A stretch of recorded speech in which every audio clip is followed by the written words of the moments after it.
Student-Led Learning by Ms. Hassan's class. Janine, I have some video from your room yesterday, and your kids were so collaborative and just engaged doing a bunch of different projects about American Revolution. I'm kind of curious on the background and how that all got started. Well, I started it off with a lesson that I was actually being evaluated for, and I started off with an iMovie trailer to kind of engage them. It had concepts that they learned in 4th grade, like colonial America, explorers, etc. And so they loved that. It was really awesome. And then we went into kind of a reading lesson where we went over vocabulary, and then the excitement started to die down. And my evaluator, who was Ms. Hiltz, told me that I could probably engage them more if I did more things like allowing them to create iMovie and throwing it back to them. And I told her I completely agree, but they didn't have the background skill, and the vocabulary lesson took a little bit longer, so she didn't get to see me paraphrase. And what I really wanted to do is teach them how to paraphrase from the text so that they're not just cutting and pasting into a keynote, which is what I find 5th graders to do most often. So then we did the paraphrasing lesson for several 2 days maybe. I modeled it, and then they did it on their own in groups, and then independently, and then in groups again. We did it with the sections in History Alive, Growing Tensions between Britain and the Colonists, so that's chapter 10. And we did it with the first 2 sections, so the French and Indian War and the Proclamation of 1773.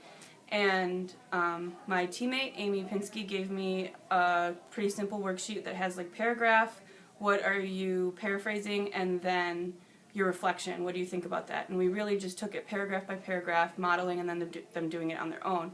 I found that they understood it a little bit better, and they still have challenges with interpreting words and using synonyms, but it was at a level where I was like, all right, let's do a group activity. So I split them up into 4 groups.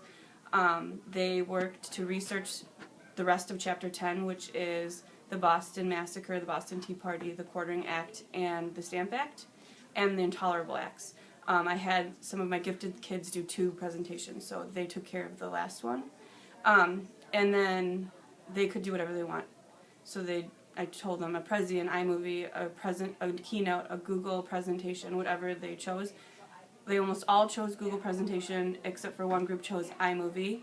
And the other groups incorporated iMovie trailers or something.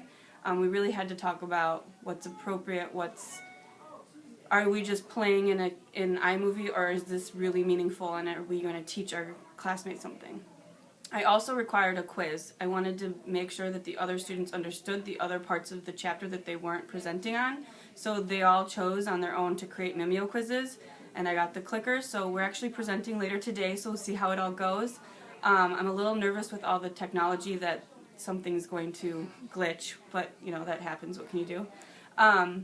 But it worked out really well, and they all were using iPads, computers, books.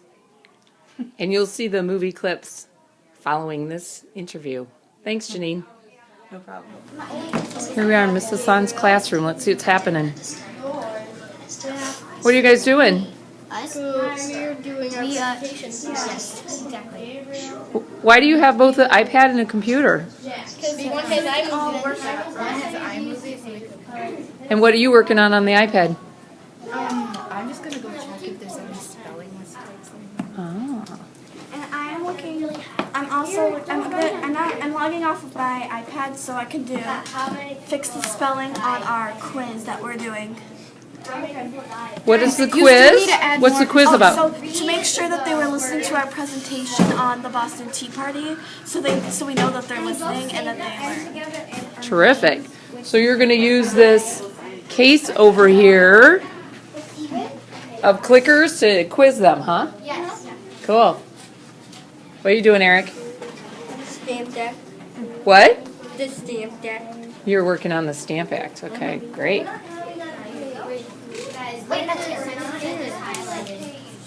Ladies, what are you working on? What are you working on, girls? The Stamp Act. What are you doing with the Stamp Act? You're what? We're writing writing about the stamp see and like this is the stamp. What tool are you using? Google Docs. Google Docs. Is that a Google presentation? Nicely done.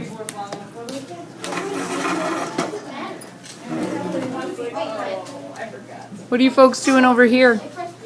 Well, I'm looking at a video to put on our video. To put on your presentation? Really nice. The colonists paid a surprise for us. We don't want to pay. As a result, in 1765, a new law called the Quartern Act was made by the British Parliament. Charge! Charge! No, we're losing now. The law was called the Quartern Act because it ordered the colonists to provide quarters, places to live. Why do we need to pay? No chit chat, just pay up.